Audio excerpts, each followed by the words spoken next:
Do you know how to turn words into dollars in your bank account or cash in your wallet? Well, this guy does it. He's about to teach you how to do that. He's going to give you one tip. This is Phil. Hey. Phil, you might not recognize his face right now, but I can guarantee you, in fact, I can promise you that if you're watching this video, you've read some of his work. And I'm going to tell you how I know you've read some of his work a little bit later on into this video.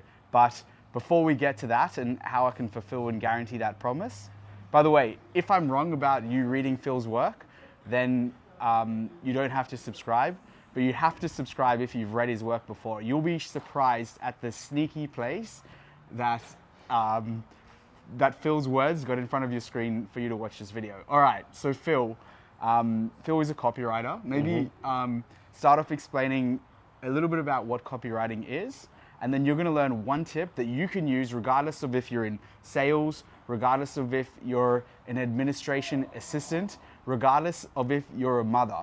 You're gonna be able to learn how to become more influential, and you know what comes with influence? Money.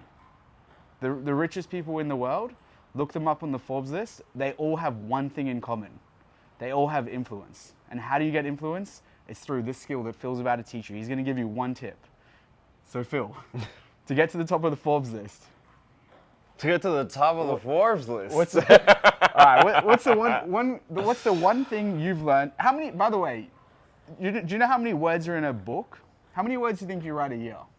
A year? I did the math the other day. I think it's like, write like at least like 300,000 a year. 300,000 a year. How many pages is that roughly? I don't know. Just Depends on estimate. I'd say probably maybe 500 pages. 500 pages. So Phil writes a book and a half every single year. I might write more actually. Now that I think about I it. think Yeah. it's more. I think I he probably undershot it. he writes 4 to 5 books a year. But this is the thing: most authors are writing a book to like fill up a book. He's writing the words to make money. So every word he writes on the page is there for a purpose. So what is the number one tip that you watching this video right now, you can use it in your life, whether it's writing an email to your boss asking for a raise, whether it is speaking to your friends, you want to go see a movie and they want to go see something else, you can use this tip to become more influential with your friends. You can use this tip, man, there's some crazy, I'll tell you a crazy story, but let's let Phil talk You for a can minute. use this on your Tinder profile. It works. Your Tinder profile. Come Works. on, man. I'm married though. Come so. on, man. How do you think Use with how do caution. you think he got married? He knows this one secret he's about to teach you, right? I slid into my wife's Let's DMs, jump into literally. it. That's a true story. You slid into the DMs. Yeah. All right. So, it's simple. The art of copywriting, it's not even about being a good writer.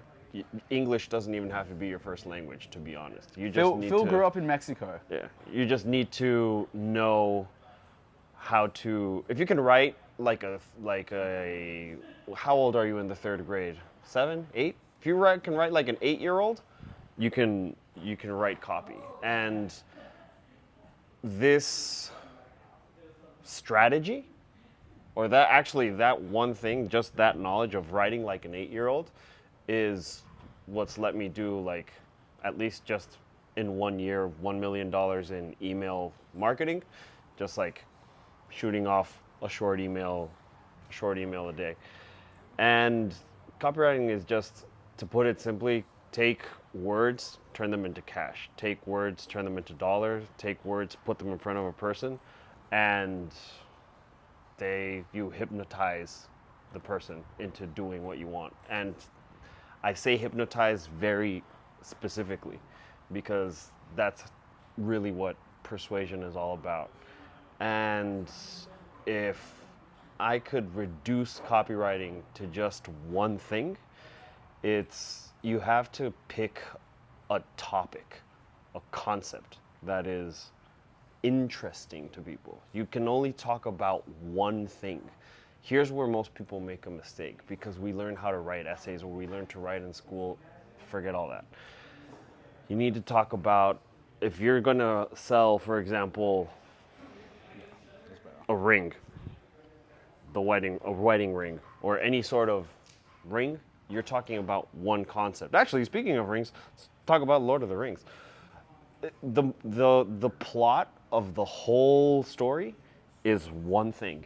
Get one ring that controls all other rings to get destroyed. Nice. Everything backs up that one simple premise. They made three-hour movies, 9 hours total of storytelling just to take one ring and throw it into lava. So it's the same thing with your copywriting. A lot of times when people start trying to turn words into money, we think that if you sound smart, or people are going to buy this bullshit. That doesn't work.